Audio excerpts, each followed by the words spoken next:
Well, guys, I haven't really recorded any of this. It's kind of been a really interesting learning process and broke some things along the way. But we do have a soft top on now.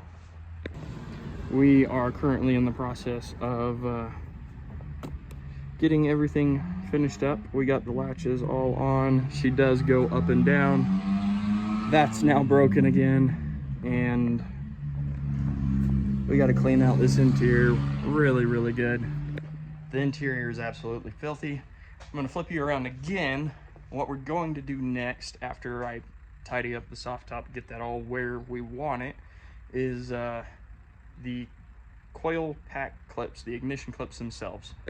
So if you've watched any of these videos, you know that these are broken. I'm also bleeding the cooling system again because it had some air in it, so that's why things are wet. But that's no good, and it causes an intermittent start sometimes. It doesn't want to always start up first try. So we will be replacing all 4 of those with brand new ones. That will also be a learning thing for me because I have never done that. Apparently it's super easy to repin these. People do it all the time. It's a common issue. So I got 4 new ones of these guys. I'll go ahead and show you how to do it, and hopefully we get rid of that misfire code that we keep having. So, like I said, we were going to do the coil pack ignition clips. I'm gonna flip you around, show you what I got. Pretty easy, not terribly difficult. I went ahead and did one by myself. That way I could show you guys the right way to do this and not fumble with it. What you're gonna have is you're gonna have what's left of this clip. I'm gonna take that out for the moment, if I can, and find it. Anyways, you're gonna have your clip right here. I'm gonna take you off cinematic so it'll focus. This is your clip. There are 3 little black tabs, if you can see that. I'll freeze frame it and point to them.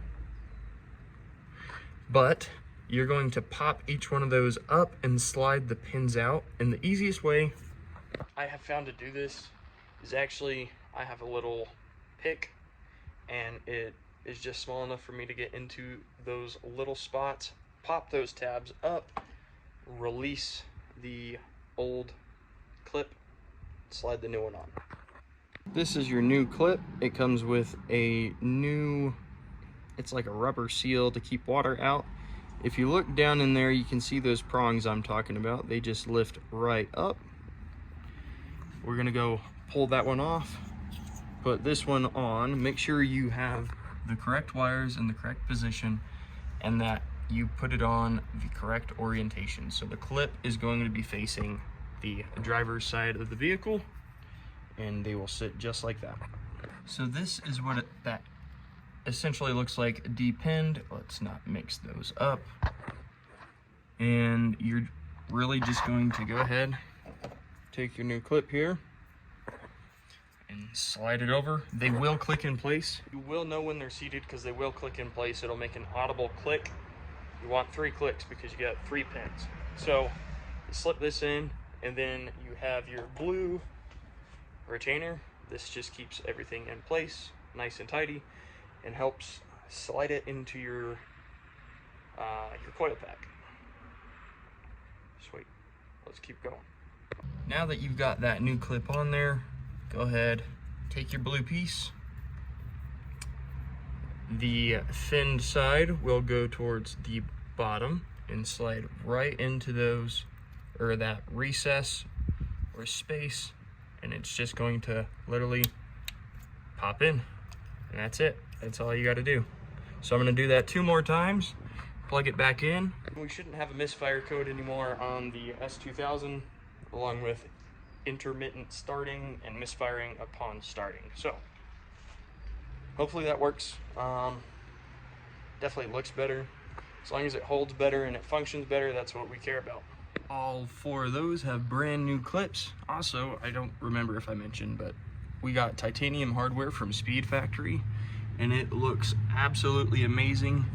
I had lost one of them when I was doing the check on the head, and I figured I would replace them all. This also comes with the new like rubber gaskets for it, so we're able to go ahead and ditch the old ones and just put nice fresh new gaskets on this valve cover. So now we're going to plug everything back in, fire it up, make sure it's good to go from there. It is the next day, guys. Sorry about that, but we can go ahead and show you now. She fires right up. I got the seats all back in. I got the door panel back on, and finally fixed my handle. So we can open the car from the inside. Go ahead and get her turned over. Wait for it to prime. Neutral. Now she starts right up. First try. Then on the downside of that, we are still leaking. I'm not 100% sure where from. I do know that it is down in this area by the thermostat. So I'm gonna have to find that as well and hopefully get that fixed once and for all. So I was getting ready to be done with the video and show you how bad the old ignition clips were and how brittle and crappy the plastic is, and the car said screw you and threw us a curveball. Head gasket is actually gone this time. I don't know if you can tell through the camera, but that is not the color of oil. That is chocolate milk. That is the forbidden chocolate milk. It looks like somebody dumped a container of Nesquik into my valve cover and just mixed it up. And that's no good. So that would explain why we could never get it to bleed properly, and why it always seemed like it was just losing coolant. I mean, I figured it was going somewhere, but I did not think it was going in there after fixing the intake manifold gasket, but it is what it is. The worst part is on this cam tower, it is scored pretty bad. I don't know how well you can see that, but these all have a little bit of light scoring on them. That one, that's pretty heavy. We can definitely feel that with our finger, and in my experience with other cars, if you can feel it with your finger, it needs to be replaced or at least machined. I don't know enough about these cars to make the call on whether or not it can be machined or not. So if you guys want to let me know down in the comments below, tell me what you think. Tell me what you think I should do. We'll go from there. So this video was not what I intended it to be. It was supposed to be fixing the S2000, not breaking it more. I appreciate all of you for watching. I appreciate all the subscribers that we have accumulated over the past month and a half. It's been awesome. I've loved watching the channel grow. I hope it continues to grow, because this sucks, and at least that's something positive that can come out of it, right? I'm gonna finish tearing this apart, see if there's any more damage. I will catch you next time. Peace out. See ya.